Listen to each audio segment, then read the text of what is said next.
Hello, everybody. I'm triggered.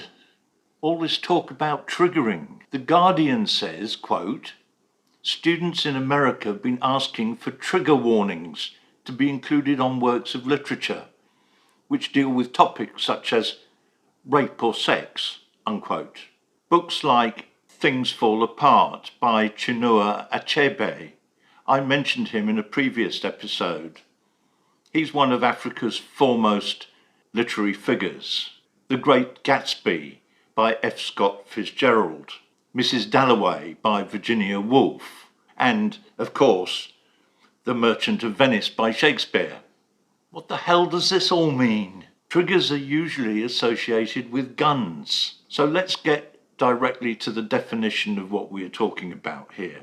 I'm using Merriam-Webster because the Oxford English Dictionary, and don't forget, I'm an Oxford man, has started to talk about something called the Learning Dictionary. Is nothing sacred?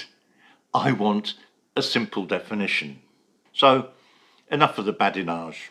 Triggers are a noun, but I'm talking about the verb form, to be triggered.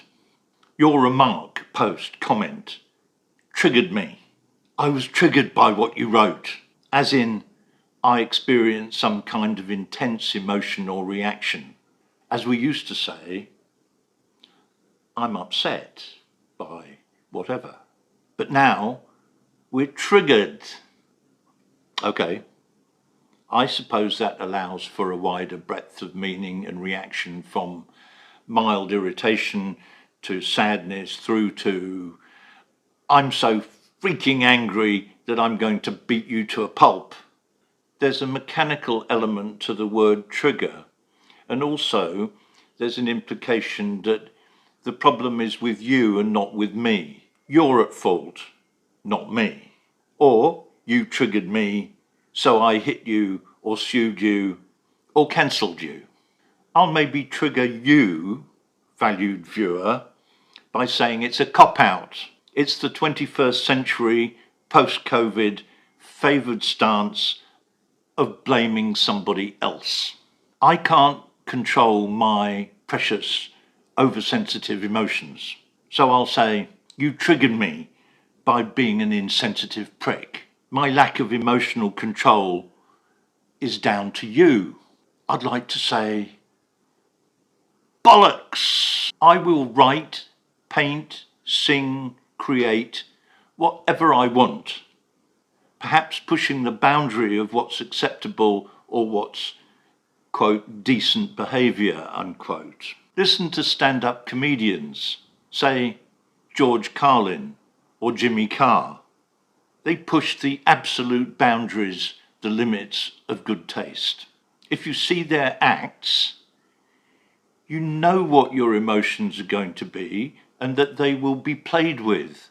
If you don't like it, don't go and see the act. Similarly, pick up 50 Shades of Grey and expect to read soft porn, not the Sermon on the Mount. And yet, Jesus triggered a few folks, so much that they nailed him to the cross. You don't get more cancelled than that, do you? See what I've done? I probably triggered you. What triggered this rant? A kind friend sent me this piece.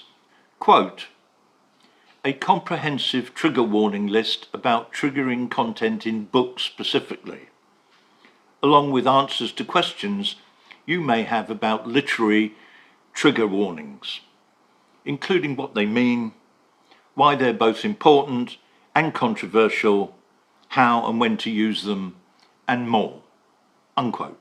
I'll link the article below in the description. It starts by defining a trigger warning. You know what triggering is now. Now you'll find out how you study it and how to be warned about it. Quote, a trigger warning is a verbal or written warning about content in media that may cause a harmful physical, psychological, or physiological effect on a person who consumes it.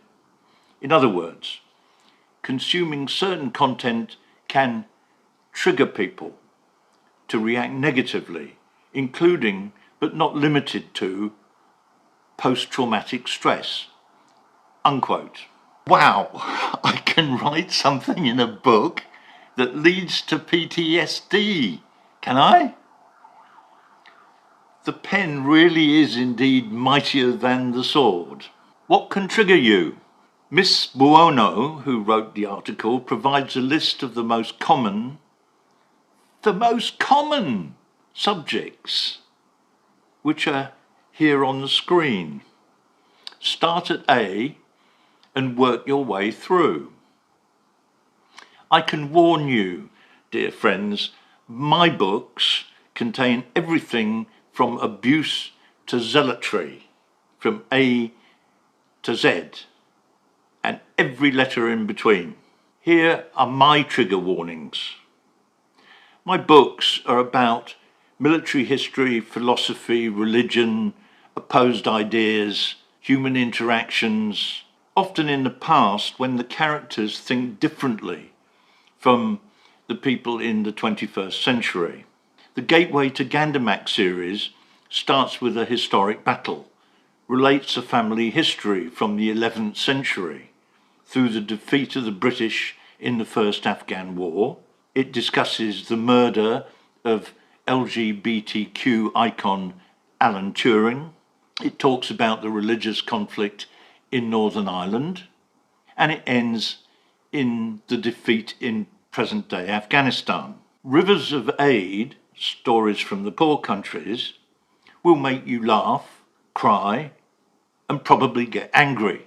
It's about real people and stories of humanity, crime, tragedy, and success. It's about life.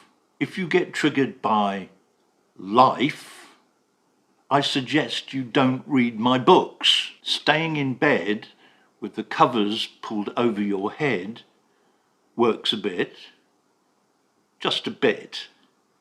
Or you could read Watership Down. Well, hang on a minute. That's it for today. Rant over. If you enjoyed it, give me a like, hit subscribe, it's free. See you next time.